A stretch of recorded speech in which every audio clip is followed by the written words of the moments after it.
Hello everyone.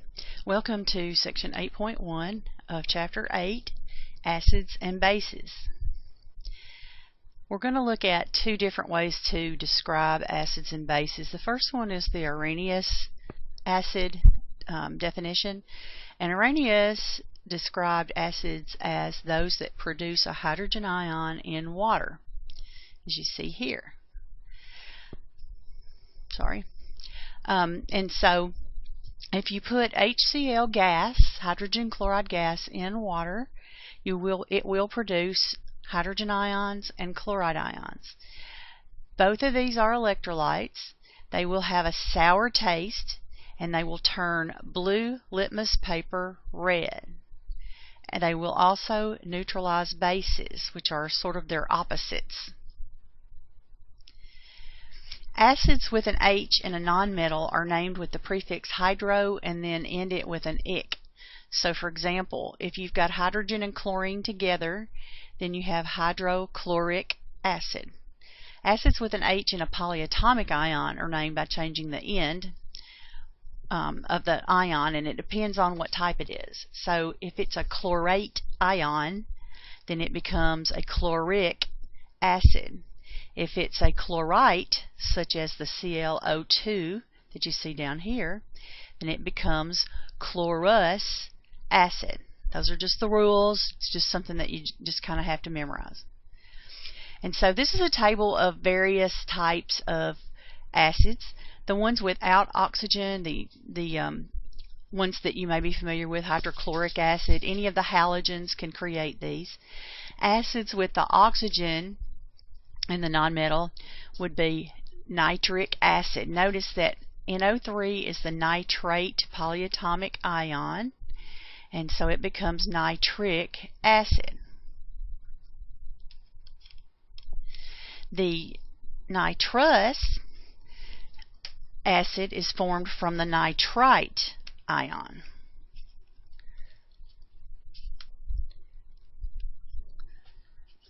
The sulfate becomes sulfuric, and the sulfite becomes the sulfurous, or sulfurous in this case. I'm trying to get my pen attached here, so if you're wondering. Okay, so if you look at these, they all follow this same pattern. So if you've memorized your polyatomics, or you can look those polyatomics up, then you'll be able to easily name these. Alright, so let's check our learning on that. I'm going to put you on hold for just a second and let you go ahead and see if you can name these in the learning check.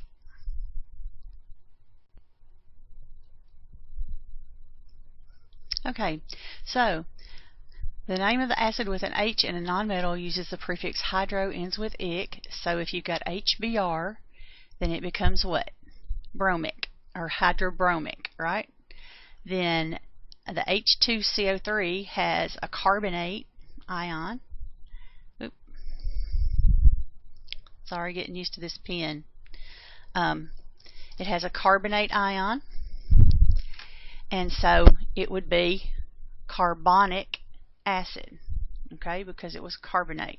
And then finally you've got another oxygen type with the bromine. It's a bromite, so it would be bromous. Okay, so remember, 8 is ic, us is ite is us. 8 is ic, ite is us. Arrhenius bases, which are basically the opposite of these, produce hydroxide ions in water, and they taste bitter or chalky. They're also electrolytes because they release ions into solution. They are soapy and slippery, like your soap that you use is a base, and they can neutralize acids. So you're going to see that acids and bases, because they're the opposites, basically are going to neutralize each other when they come together. So naming bases is much easier. It's the hydroxide if it's got an OH on it, and so you just name the metal and then say hydroxide. So sodium hydroxide, potassium hydroxide, barium hydroxide. Notice that you have 2 hydroxides with barium because of how you put that formula together, because barium is a +2, so OH is a -1, so you have to have 1 barium and 2 OHs. With aluminum, it's 3 OHs because aluminum forms a +3 ion in solution. So match these formulas with the names right quick.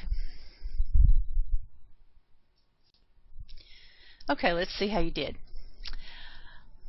HNO2 would be nitrous acid because it was a nitrite.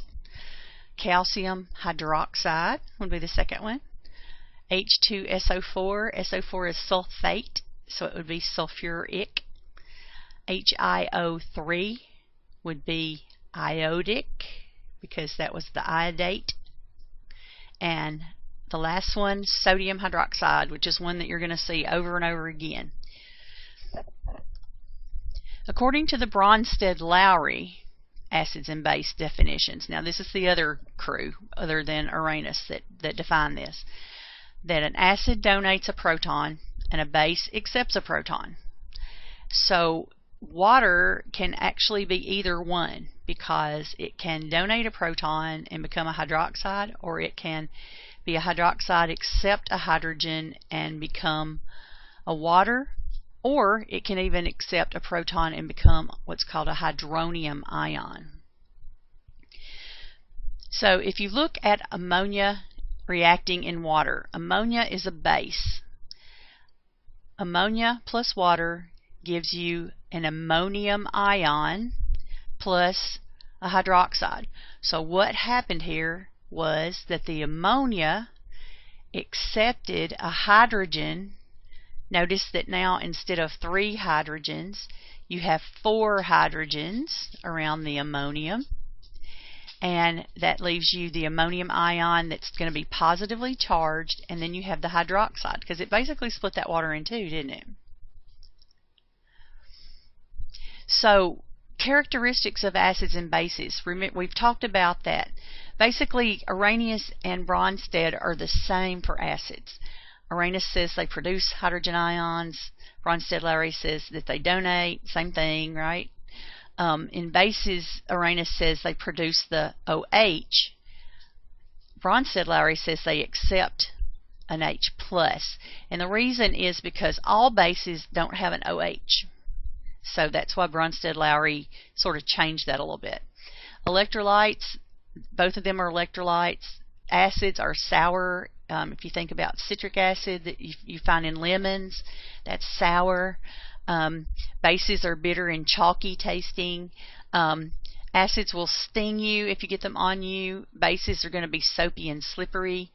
Acids will turn litmus paper red, whereas bases turn it blue. So just remember, base is blue, and then acids are red. Phenolphthalein is an indicator that changes color when the pH changes, and it's colorless in a acid pH, but it will turn this beautiful pink color in a base. Acids neutralize bases, and bases neutralize acids. Alright, so try to identify in each of these the Brønsted-Lowry acid and base.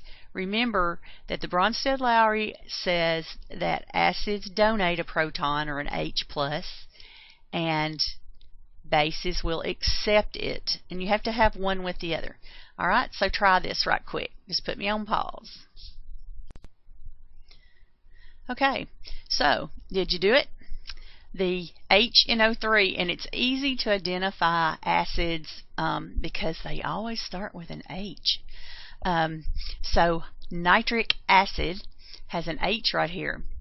Notice when it reacts, the H is gone. So it donated that hydrogen and it gave it to water. And so now, nitrate is left without the hydrogen. So it donated the hydrogen ion. So it's nitrate. And the water molecule actually accepted that H+. And so that's called a hydronium ion now. So that means that acid was the nitric acid because it donated, and water was the base because it accepted. In hydrofluoric acid, got the H there, it donates and water takes it, accepts it, and so that makes the HF the acid and the water the base.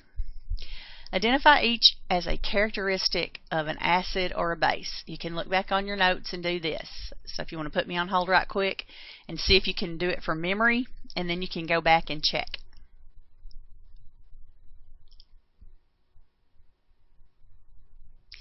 How'd you do? This is basically, remember that they're both electrolytes, okay? So that's something that they have in common.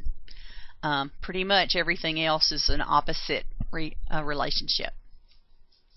Okay, so when we are going to react these two things together, these acids and bases, we use what are called conjugate acid-base pairs. And each pair is related by the loss and the gain of a hydrogen ion. One pair occurs in the forward direction, that is going to the right. See the arrow going to the right? And one pair occurs in the reverse direction, going to the left.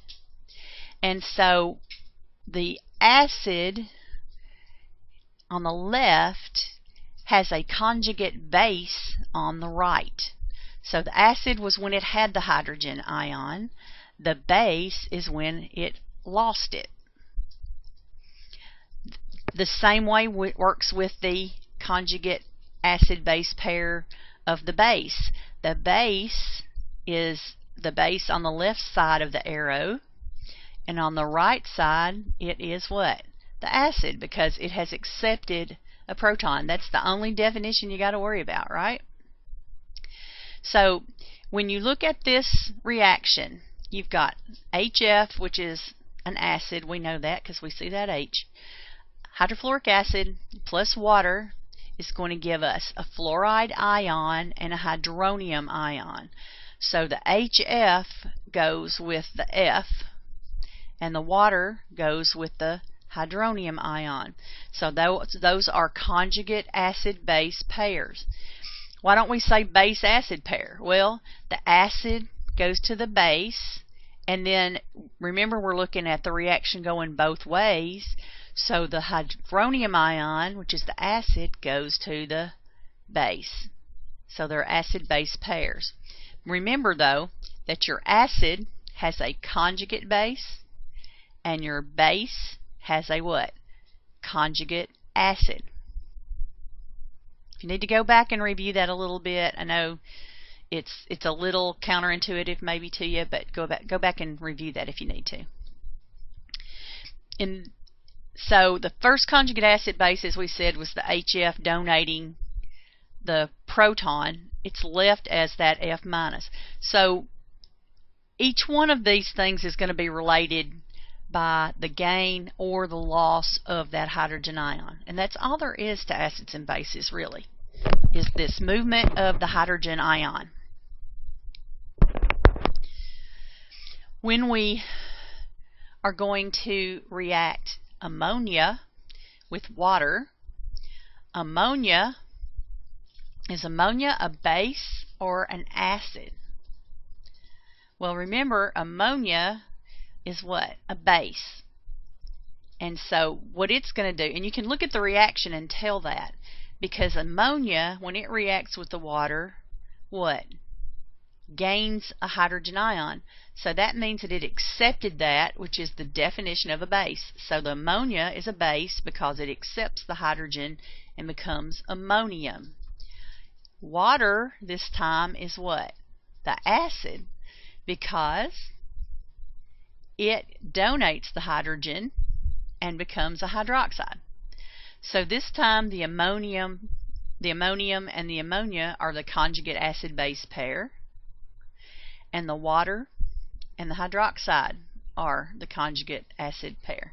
And the thing is with water is able to be an acid or a base, because if you think of water as H2O, it may not seem as logical as if you would look at it as H with an OH. HOH. So you have a hydrogen and a hydroxide together, and so you can split the H off or you can split the hydroxide off. So write the conjugate base of each of the following: HBr, H2S, H2CO3. Now remember the definition of an acid. If we're going to write the conjugate base of each of those, remember HBr, if it's an acid, it's going to donate its hydrogen. So all you have to do is just take the hydrogen off and you've got the conjugate base. Same thing with hydrogen sulfide, same thing with carbonic acid. And then write the conjugate acid of each of the following. What do you do with the conjugate acid? Well, if it's a base, you have to do what? Let it accept its hydrogen. Let's see how you do.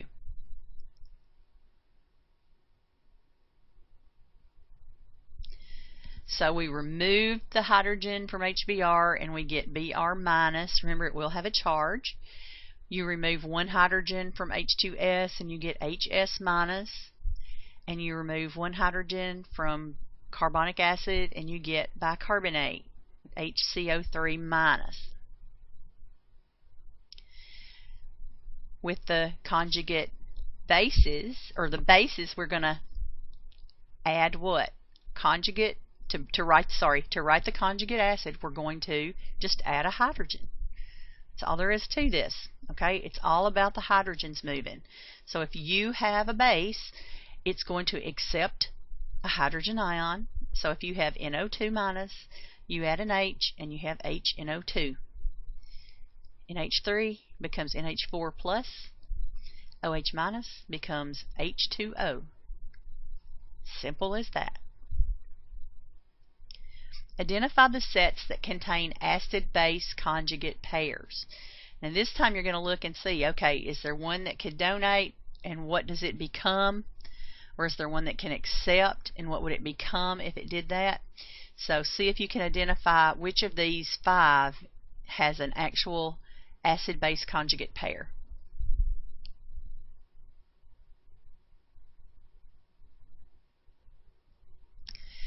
Okay, so 1, 4, and 5 do have a base with a conjugate acid, or in the case of number 1, an acid with a conjugate base. Why is number 2 not the acid-base conjugate pair? Because carbonate ion, we removed 2 hydrogens. You only remove what? 1 hydrogen. What about the second one? Well, it can't be because it's hydrochloric acid and it's a chlorate ion. So you'd have to have that same ClO4 in the acid as you do in the conjugate base. So remember, it's the movement of one of those hydrogens. The conjugate base of bicarbonate is what? Do you add or remove? The conjugate acid of bicarbonate is, wow, that's another one that can be either. And this is a buffer system that we see in the body, the bicarbonate carbonic acid. The conjugate base of H2O, the conjugate acid of H2O. Let's see how you did.